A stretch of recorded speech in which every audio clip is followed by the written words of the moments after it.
At your peak, you and Sachin Tendulkar kind of carried the entire batting burden of your respective teams.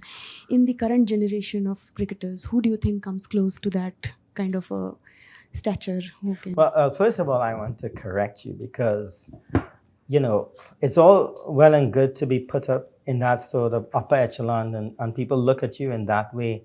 And, you know, you might have been the premier batsman for your team, but in terms of carrying the burden, I think it's unfair. It's unfair in an Indian sense because you've got guys like Rahul Dravid, the Wall, you got the Laxmans, you got all these other guys who played pivotal parts in Indians' cricket history.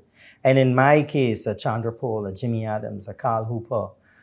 On the bowling side, you know, you had Ambrose and Wall. So in team sport, it's not right to point out any one individual. And I strive to be the best, and Sachin strive to be the best, and to be considered to be one of the best is good enough. But in terms of that team structure, and I think Michael Jordan is also a very good example. Someone who played in the 80s, didn't win a NBA championship, and then when he started getting the right players in the right position, then you start seeing, and he says it, you know, he says if he didn't have Pippen or he didn't have this player, it would have been difficult.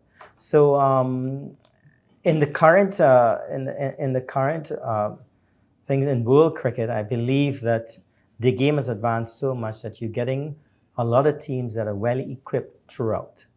You know, and yes, you're going to have a Virat Kohli that stands out for India, and maybe a Babar Azam standing out for Pakistan, and Steve Smith in Test cricket. But I think the game has improved and improved. And you know, another question which I can answer is that people ask, was the game better back then than now? I don't think so. I think the game, you know, I would really go back and play against was it Srinath and Manish Prabhakar instead of playing against Jasprit Bumrah, I can tell you that. Right? Yeah. And I'm sure that everybody would love to play against the West Indies now from the past instead of playing against Marshall, Ghana. So I think everything is, you know, is a cycle, you know, and India's strength now is great. The West Indies' strength back 20 years ago was much better. So, yeah. So I know you're being modest, and greatness cannot be suppressed. And speaking of greatness, in my introduction, as you heard, I spoke about your 400 runs, 400 not out. I'm sure this question has been asked you a million times. I'm going to ask you again. What was going through your mind when you hit that? It was a sweep, I think, to fine leg. For 400 is, and the late Bob Willis say maybe the most important single.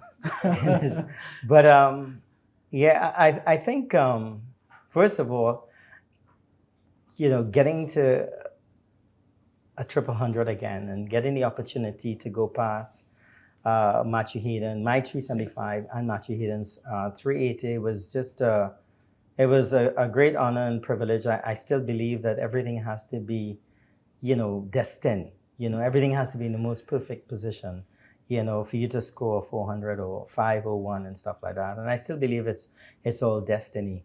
So to chinks another 20 runs past 380, well, you know, as a captain, I think I had the privilege to do that, to be to get to 400 and to hit that single to get to the 400 mark was a tremendous experience for me. And, you know, you'd look back and you think, well, you know, you have one, you have a two, you have a triple, and you're 3 runs away from scoring a 4, and you already have the 5. You know, it's a wonderful individual achievement. Yeah. But I'm sure no one here will be able to tell me how much runs I had in the series before I scored 400. I only had 100 runs. I was averaging 16 in 3 test matches, and I was in the doldrums at that time. You know, so to muster up that sort of form overnight was something very special. So did you have to do any mental makeup the day? It was the 3rd day of the match, I think, when you came in.